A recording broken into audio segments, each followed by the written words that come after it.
नमस्कार दोस्तों, स्वागत है आपका टेक्नो डिफेंस अपडेट पे। तो दोस्तों, जहां पर पूरी दुनिया कहीं ना कहीं अपनी इकोनॉमी को लेकर के स्ट्रगल कर रही है, जिसमें सबसे पहले तो यूरोप की अब ये बड़ी चिंता है कि जैसे ही सर्दियां और ज़्यादा बढ़ेगी तो वे अपनी एनर्जी की जो नीड्स है उसको कैसे पूरा करेंगे, क्योंकि रशिया से यहाँ पर उन्होंने जो ऑयल परचेज और साथ में गैस परचेज है इसको लेकर के कहीं ना कहीं प्रतिबंध लगा करके खुद के ही पैरों के ऊपर कुल्हाड़ी मार दी है। अमेरिका के अंदर रिसेशन को लेकर के जो समस्याएं हैं वे सामने आने लगी है, और साथ ही साथ चाइना के अंदर आप सबको पता है कि जीरो कोविड पॉलिसी के कारण इनके एक्सपोर्ट और साथ में इनकी इकोनॉमी की जो ग्रोथ है उसके ऊपर कितना ज़्यादा बड़ा और साथ में बुरा असर पड़ा है। लेकिन इसी सब के बीच में जो भारतीय इकोनॉमी है इसके ऊपर सबसे पहले तो वर्ल्ड बैंक ने दोबारा से भरोसा जताया है, और साथ ही साथ अगले फाइनेंशियल ईयर के लिए भारत की जो ग्रोथ है वो भी यहाँ पर प्रेडिक्ट कर दी है, जिसका जो आर्टिकल है वो भी आप सब अपनी स्क्रीन के ऊपर देख सकते हैं। लेकिन इसके बाद एक और खबर आरबीआई के द्वारा हमको दी गई है, जहाँ पर आरबीआई के जो गवर्नर है उन्होंने खुद इस न्यूज़ को पब्लिक डोमेन में रखा है। तो सबसे पहले तो हमारा जो विदेशी मुद्रा भंडार है उसने लगातार अब रिकवरी करना शुरू कर दिया, क्योंकि पहले भारत ने अपनी करेंसी को बचाने के लिए और साथ में क्रूड ऑयल को परचेज करने के लिए जो बिलियंस ऑफ डॉलर का खर्चा है वो यहाँ पर किया था, जिसके कारण हमारा विदेशी मुद्रा भंडार काफ़ी ज़्यादा तेज़ी से नीचे आया था। लेकिन अब भारत का जो विदेशी मुद्रा भंडार है ये दोबारा से हेल्दी पोजीशन में आ चुका है, और ये बढ़ करके लगभग 561 बिलियन यूएस डॉलर तक पहुंच चुका है। अगर आप पिछले हफ्ते के आंकड़े देखते हैं तो वहां पर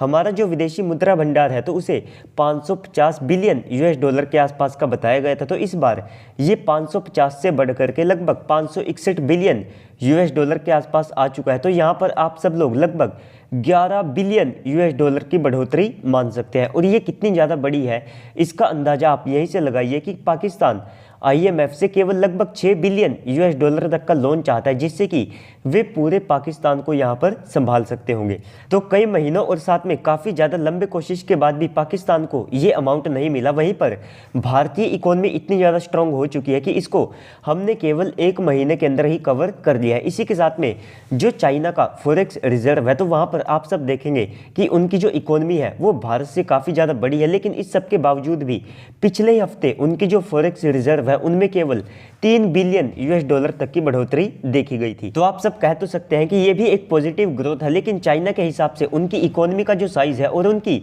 जितनी मैन्युफैक्चरिंग होती है उसके हिसाब से ये आंकड़ा काफ़ी ज़्यादा कम है, और उनकी इकोनॉमी इतना ज़्यादा स्ट्रगल कर रही है कि जो चाइना एक समय पर 10 से लेकर के 15% के आसपास की ग्रोथ को भी बनाए रखने में सक्षम था, आज की तारीख में इनकी कम्युनिस्ट पार्टी को मात्र 5% तक की जो ग्रोथ है उसे हासिल करने के लिए भी बड़े बड़े जो टारगेट्स हैं उनको रखना पड़ रहा है। तो ओवरऑल चाइना को आर्थिक तौर पर यह जो नुकसान हो रहा है तो इससे भारत को डायरेक्ट बेनिफिट होगा, क्योंकि इससे भारत और चाइना के बीच का जो गैप है वो भी कम होता है, और अगर भारत की साइड से ग्रोथ काफ़ी ज़्यादा होती है तो इससे ये जो गैप है ये और ज़्यादा तेज़ी से कम होता है, और भारत चाइना के और ज़्यादा बराबरी में आकर के खड़ा होने में यहाँ पर सक्षम हो सकता है। तो दोस्तों, इस पूरी न्यूज़ के बाद अब आप सबको क्या लगता है कमेंट सेक्शन में बताइएगा। साथ ही साथ अगर आपको वीडियो अच्छी लगी है तो वीडियो को लाइक कर दीजिएगा, और साथ में चैनल को भी सब्सक्राइब कर दीजिएगा। तो चलिए दोस्तों, आज की इस वीडियो में इतना ही, मिलते हैं अगली वीडियो में, तब तक के लिए गुड बाय, जय हिंद।